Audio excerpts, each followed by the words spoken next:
This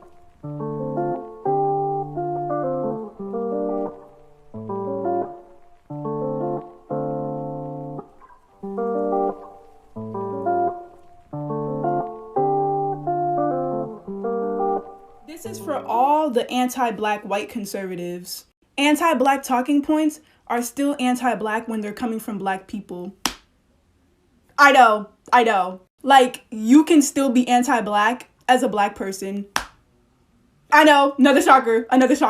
That is what's called internalized racism, or specifically, internalized anti-blackness. So before you use Christian Walker to justify your anti-blackness, just remember that he's anti-black and so are you. And the reason I'm going public with this, as obviously a white guy, is because, in the black community, black folks can talk to other black folks about this, and they can say things like, yeah, there's a racial targeting genocidal agenda of the medical system, and some other person might say to them, oh, you're just saying that because you're black. I'm saying it, and I'm white. This is real. This is happening. The black communities are being specifically targeted by the medical system. The black communities disproportionately suffer under the mass poisoning of the water supply. And also, by the way, of the food supply. That's a whole nother discussion. But if you look at the food that is available in black communities, typically, it is food that is almost engineered to cause cancer, to cause diabetes, to cause heart disease. It is food that is essentially poison. Let me relax. Why did I have to wake up to this stupid ass video? And why do I have to be in the bathroom to your nonsense? You're trying to tell me, a dark-skinned black woman who has undergone colorism within my own race, that I am dividing the black community by spreading awareness, when there are people out here actually perpetuating colorism and telling other black people that they're inferior just because they're darker, right? So we are the problem for bringing awareness to the issue. The fact that we're both black does not mean that we have the same experiences. If there's a shooting right now, ask yourself who gets shot first. I'll get shot first because I'm darker. Although we're both black, I'll get shot first. When dark-skinned black people talk, listen, you're acting just like the white people that you're talking about. You get mad when white people don't want to address racism, but then you don't want to address colorism within the black community. Take it up with those perpetuating colorism and telling other black people that they're inferior, not those who are bringing awareness to the issue. Goofy. The 3 common stereotypes of black women that we still see portrayed in the media to this day. First is the Jezebel stereotype, and Jezebel is typically portrayed as a black woman who was overly sexualized, who used her looks to get what she wanted. Her power was within her seductiveness, and she used that power to get whatever she wanted, which made her seem unruly. Sula from the novel Sula is a good example of the Jezebel stereotype. Next is the Mammy stereotype, and Mammy was typically portrayed as an overweight black woman who was the caregiver of the white family. She loved her job, and in order to keep people from thinking that her white slave master would want her sexually, she was often depicted to be unattractive. Minnie from The Help is a good example of the Mammy stereotype, and also I really love Octavia Spencer. And last is the Sapphire stereotype, who was the dominant black woman who never took crap from anybody and always stuck up for herself. Sophia from The Color Purple is an excellent example of the Sapphire stereotype. And the Sapphire stereotype is modernly seen as the sassy black woman. All of these stereotypes give off false representations of black women. Hey, don't worry, you're not on the wrong side of TikTok.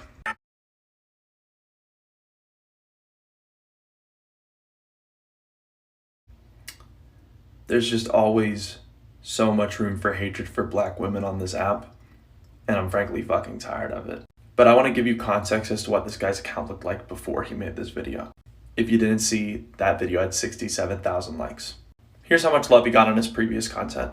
500 likes, 700 likes, 100 likes, 400 likes. I don't need to go on. What I'm saying is that none of his other content seems to do too good. But for some reason, 67,000 people gravitate toward hating on black women. And the funniest part is that I could cuss this guy out and call him a million names, but you know what's funny? My video will then get taken down for bullying. But racist remarks toward women and body shaming them is acceptable on this platform. I'd love to yell and cuss this guy out. My video won't even see the light of day though. Go fuck yourself, you coked up rat. As many of you know, or for those who don't know, the hate crimes against Asians and Asian American communities is on a rise right now in the U.S. due to racism stemming from the COVID virus and xenophobia. They are being chased home, repeatedly called slurs, beaten, and even murdered in the streets. We need to help put a stop to this. To help, you can go to standagainsthatred.org, which is an Asian American organization founded to help fight anti-Asian hate crimes. We all need to do our part and contribute. I am very much aware that there are a lot of liberals that follow me. In case you didn't already realize, I'm a leftist, which means I'm definitely not a Democrat. I think we should take over the Democratic Party and push it further to the left. But if I can convince any of you guys of that, it'll be because of stupid shit like this. Biden refusing to eliminate 50 grand in student loan debt, which would mean anyone whose student loan debt is 50 grand and below gets it canceled. Instead, only wanting to cancel 10 grand. If there's one thing Democrats are shit at, it's optics. Fam, this issue disproportionately affects the fuck out of black people. People who voted overwhelmingly for your ass and for Ossoff and Warnock in Georgia. Instead, you're choosing to cancel only a third of it, which a third of it is significantly better than what we had. But let me lay this out for you. You have members in your party calling for cancellation of all of it. You also have members of your party calling for cancellation of 50 grand. You have the Republicans who don't want any of it to be canceled because they don't give a fuck about people. Why not walk into the negotiation with 50K, and if it has to be lowered, blame it on the Republicans? It's not that fucking hard. Show me something extremely racist from an old Disney movie. Right, this whole movie from start to finish was actually wildly racist. Let me show you what I mean. You go back to the scene where Jasmine sneaks out of the palace. She gives a hungry kid one of this guy's apples, right?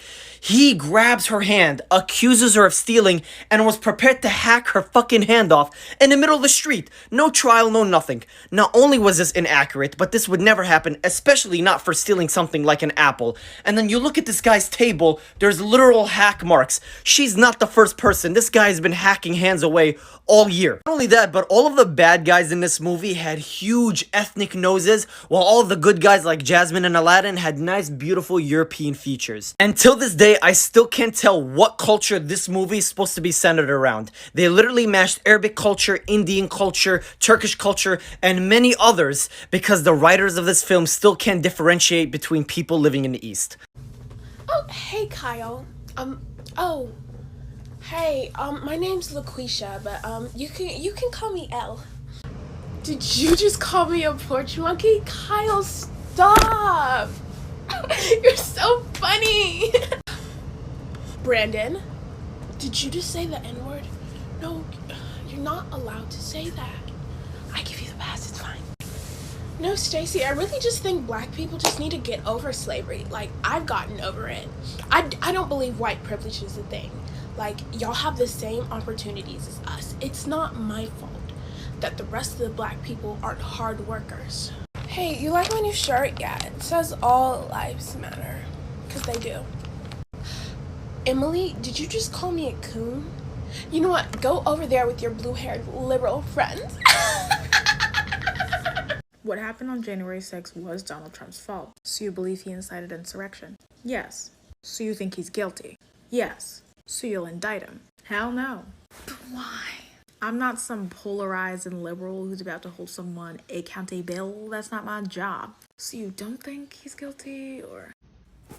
Movies about slavery aren't truly accurate depictions of what black people went through during that time. Sure, they show us getting whipped in the cotton fields, but that's literally it. They never show us you guys ripping out our hair for furniture. They never show you guys ripping out our teeth for dentures. They never show you throwing our babies into rivers for alligators. They never show you just straight up eating us. At the end of the day, those kind of movies just watered down the topic of slavery for white people to make it seem like all you did was whip us and call us names. Like, no, y'all were literally evil. Okay, I want to start a chain about the craziest thing a male medical professional. I'm currently recovering from a breast reduction surgery. No regrets whatsoever. Getting the surgery was a whole process. I had to find 3 doctors that would sign my papers so I could get approved and the insurance company could pay for it. Every male doctor I went to told me that big boobs were nice and that every girl wants what I have, and that I'm going to regret this, so they're not going to sign my paper. One doctor sent me to physical therapy, the other one told me to come back in a few weeks because I would have changed my mind by then. Another wanted to send me for unnecessary medical testing. All of this because they thought that I would regret not having big boobs. And a lot of them felt really comfortable making comments on my appearance. And I find it absurd that instead of looking at the pain and discomfort that I felt, these adult medical professionals looked at my teenage body from a man point of view, from a sexual point of view. Because instead of looking and thinking, wow, your back must really hurt, let's get you that surgery ASAP, they said, everyone loves big boobs. Anyway, I'm doing absolutely great now. Have you noticed that it's the minorities that are having the abortions? Sir, I do not think you as a Mexican are calling out other minorities because you have a nopal en la frente. You're not any whiter than us just because you're standing with gringos. I know you want that white praise from them, but you're not gonna get it. American foods that are banned in other countries, part 3. First, we have farm-raised salmon. We have wild salmon, which is fine, but then we have farm-raised salmon, which is a little different. While we love it, farm-raised salmon is banned in countries like Australia and New Zealand because of the chemicals and antibiotics we use to keep it the same color as wild salmon. This one hurts. This one hurts. Little Debbie's Swiss rolls. These Swiss rolls contain the food dyes Yellow 5 and Red 40. It's known to cause mental and health disorders, migraines, aggression, and a few other things like joint pains. So that's why Norway and Australia, it's a no-go. Yep, last, Frosted Flakes. This popular cereal contains BHT, which is a flavor enhancer. When tested on other animals, it's caused liver, thyroid, and kidney issues. More than good, right? Tell her she's fat. Do these things. I mean, when she asks you, how do I look in this dress? You look kind of fat. Or tell her, hey, you getting fat. You need to go work out. Go to the gym. Go do something. This will humble her and let her know, hey, you're not the best thing since sliced bread. You're not the best looking woman on the planet. You're not that attractive. It will humble her. Bring her down to earth. Knock her off that pedestal. Another thing you can do, if you guys are just hanging out, maybe watching TV or maybe out and about, if she has a girlfriend, any female friends, tell her, oh, so-and-so looks kind of cute, Katie, Shaquita, or Brittany, or Sarah. Tell her, hey, your friends look kind of cute. This will instantly knock her ego off, deflate her ego.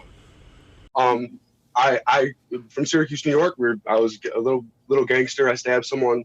Me and my boy ran at the same time. He got caught first. I got caught second. On our sentencing day, try not to get emotional because this is 20 years ago. On my sentencing day, I stabbed the kid. Me. He got 11 years for being with me. I got 5 years probation. To my face. The judge says you're a good white kid. We're not going to put you in jail. At that point, my family had disowned me. I didn't have no structure or nothing. I was a gangster little kid. There was nothing good about me. But I was white. That's just a fact. I was white. So and Tell me your school's racist without telling me your school's racist. I go to a school where I can read the very first yearbook and read about a man named Lawrence Sullivan Ross, who in his teenage years killed Native Americans and became a Confederate war general. But all of his sins are supposed to be forgiven because he helped keep Texas A&M alive. So they erect a statue of him in the middle of campus to show their gratitude to him and show how important he was. But people don't like it because, newsflash, he didn't want women here or people of color here. So this school tasks its students of color, with writing up proposals requesting to take the statue down. And after months of this, and I've only been here for 2 years, so I know this has happened before. After months of this, they ultimately decide that they have no say in it and they can't do it. And that's just one statue. And I didn't even mention the Klan robes in the library. Happy 19th day of Black History Month. Today I'll be talking about the lynching of Joe Coe. Trigger warning, this and this will be involved. Joe Coe, or George Smith, was an African-American railroad porter from Omaha, Nebraska. In October 1891, Joe was accused of raping 5-year-old white girl Lizzie Yates. Despite having supporting witnesses of his whereabouts, Joe was arrested and put in the Douglas County Courthouse. Without giving any supporting evidence, the local newspaper Omaha Bee had said that the little girl had died from being attacked. The Omaha Bee also said that Joe would only be receiving 20 years, and this enraged white people of Omaha, and they quickly ordered for his execution. The entitlement of the white people of Omaha took over. October 10th, 1891, around 1,000 men broke into the courthouse where Joe was being detained. They insisted that the guards hand Joe over. The 12 city police were outnumbered and could not control this white mob. They had literally taken over the courthouse. The crowd began to yell racist slurs and got crowbars and broke through the windows. Like for part 2. Part 2. Once the white vigilantes broke through the windows, they were presented with Joe in a steel jail cell. They used crowbars, chisels, and sledgehammers to break into the cell. After 2 hours of invested work, they finally broke into the cell and they grabbed Joe. They brutally beat him, causing him 16 bodily wounds and 3 broken vertebrae. They tied a noose around his neck and dragged him into the middle of the street. They hung him from a streetcar cable running along 17th and Harney Street. People reveled and began cheering under his dead hanging corpse. Others decided to capitalize on his murder by taking some of the rope that was around his neck and selling it as a keepsake. The very next day, almost every single newspaper had declared that Lizzie Yates was alive and well. 7 men were arrested and weren't prosecuted, and they had declared that Joe died of fright, not died of being brutally beaten and hung from a post. After that testimony was made by the deputy, nobody was put on trial and the charges were dropped. Years later, Lizzie Yates admitted that Joe never put a finger on her. Happy Black History Month. Black College Institute, free for Black and African American students. So you're telling me that I have white privilege, but you're literally going to school for free because you're Black? I noticed you're sitting a little awkwardly in front of that screenshot, almost as if you're trying to cover up something to suit your narrative. I wonder what that could be. Maybe that it's a 4-day college summer enrichment program. And while designed to encourage people of color to attend, anybody can attend? You're telling me I have white privilege, but you can go to a 4-day summer college enrichment program that I can also go to, but I didn't say that part in my video because it would fly in the face of my narrative that white privilege isn't a thing and black people are actually the ones superior in society. I mean, but we can keep deliberately lying to make white people look like they're oppressed all we want. And I'll continue to make goofies out of you people. If this is what you think of when you're thinking of the mother of Jesus, you got it all wrong. Mary was a woman of Nazareth. She would have had much darker skin, not just because of her beautiful pigmentation, but because she spent all her days outside, not in her one-room house.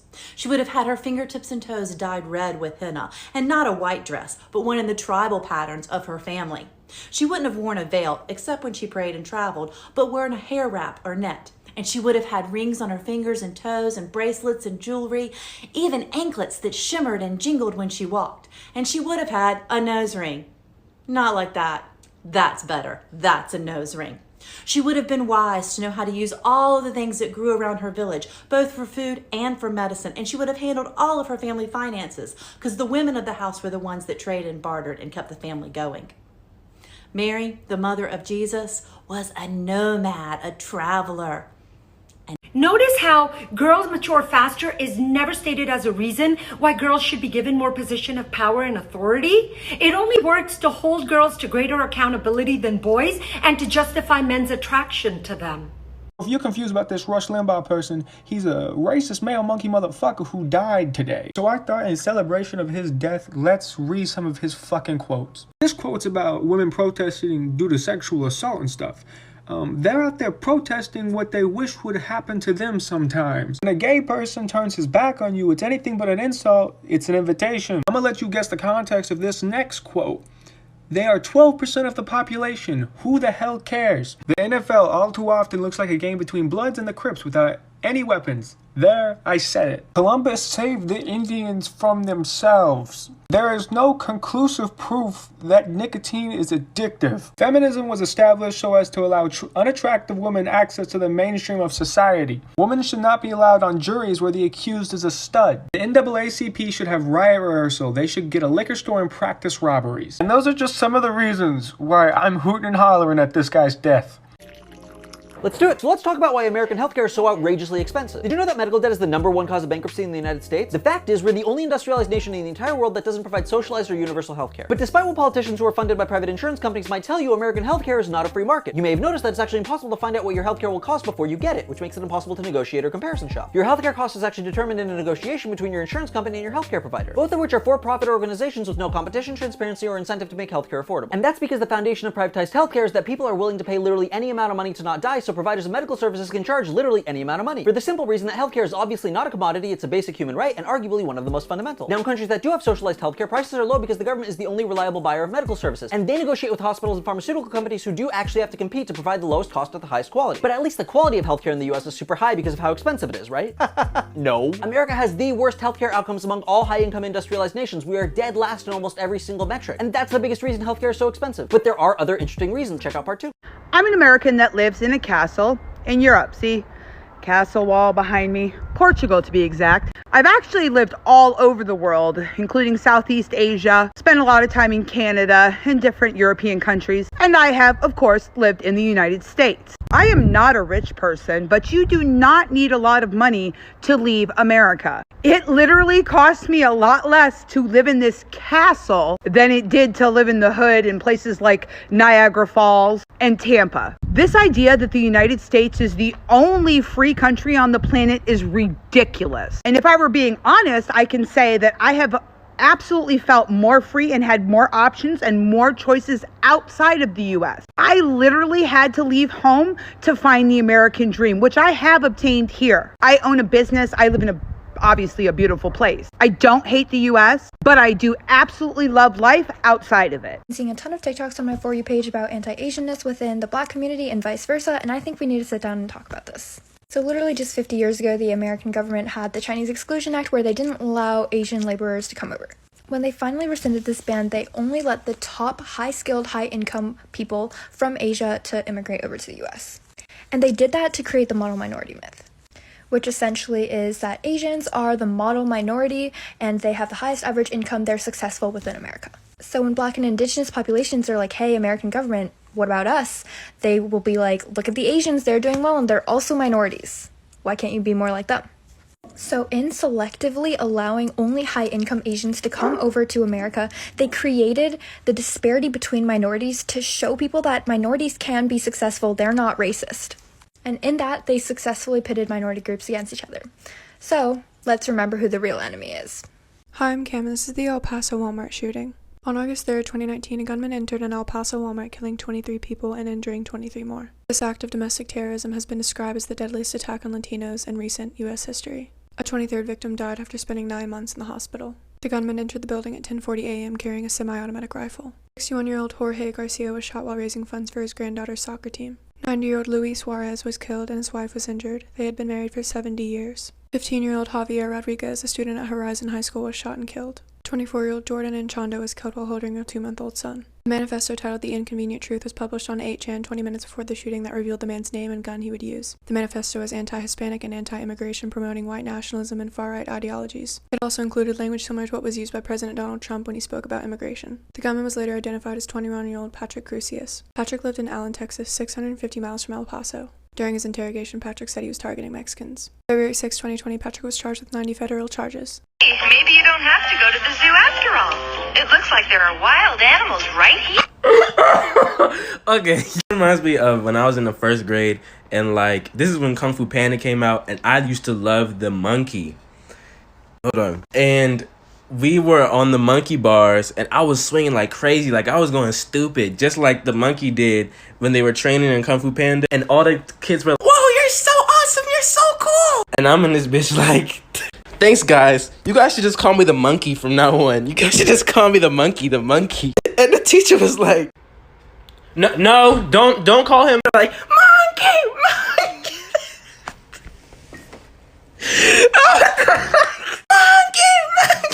And I'm in this bitch smiling like, look at the monkey. Look at that monkey go. Monkey. I told my dad about that experience that weekend, and we had a real big talk about what monkey means. Let's talk about being mixed in the aftermath of growing up in a predominantly white area during Black History Month. I grew up in a white area around all white kids and mostly around my white family. I did not have anyone to teach me about Black history growing up. Throughout college, I started learning about racial bias more, but I didn't truly start learning about Black history until I joined TikTok, to be completely honest. Over the past 1.5 to 2 years, I've really been learning, but I'm still no expert. And to be honest with y'all, because you know I always will, sometimes it makes me feel ashamed seeing other Black creators that know so much more than me. Especially this Black History Month, because I feel like a lot of people expect all Black people to literally become like professors. It's just a lot of pressure, especially for those of us that are fairly new and like even accepting our Blackness. So this is just a reminder for my Black and mixed friends, especially the ones that didn't grow up around a lot of Black people. Please don't feel ashamed that you are still learning about Black history and Black culture. Just because you're a little bit late on your journey doesn't mean that you're any less Black or any less worthy. And no one can know everything overnight. It's going to take a while to not only unlearn the false things that you learned, but to relearn Black history. Try to be kind and patient with yourself. We will get there. Welcome to Terrible Things the United States Has Done, Part 4. Today we're going to be talking about the Zoot Suit riots. In 1943, thousands of off-duty police officers, racist white people, and military members attacked any Mexican American or other minority they came across. They attacked people with bottles, pipes, pretty much everything. They looked for anyone wearing a zoot suit, attacked, and ripped it off them. Police, who were also part of the attacks, arrested at least 500 Mexican Americans. Mind you, these were the victims of the hate crimes. The mob attacked pretty much any minority, mainly focusing on Mexican Americans. They did also attack Filipino and Black Americans as well. One Black American got his eyes gouged out with a knife. Shortly after the Zoot Suit riots, zoot suits were banned in LA. Now, if I were to ask you about the most realistic or detailed artworks in history, it's safe to assume you'd picture pieces created by the Romans or the ancient Greeks. But what if I told you that there was in fact a West African civilization creating incredibly detailed and realistic art pieces for centuries? We are in fact speaking of the Yoruba people, heavily found in the modern country of Nigeria. Have a look at the detail in this piece. This probably dates back around 800 years. Now, of course, these artifacts are not limited to just faces. The Yoruba people would craft entire bodies. Absolutely incredible. Now, as fascinating as their art is, the Yoruba people's mythology and traditional religion is actually quite fascinating as well, and we'll get into that.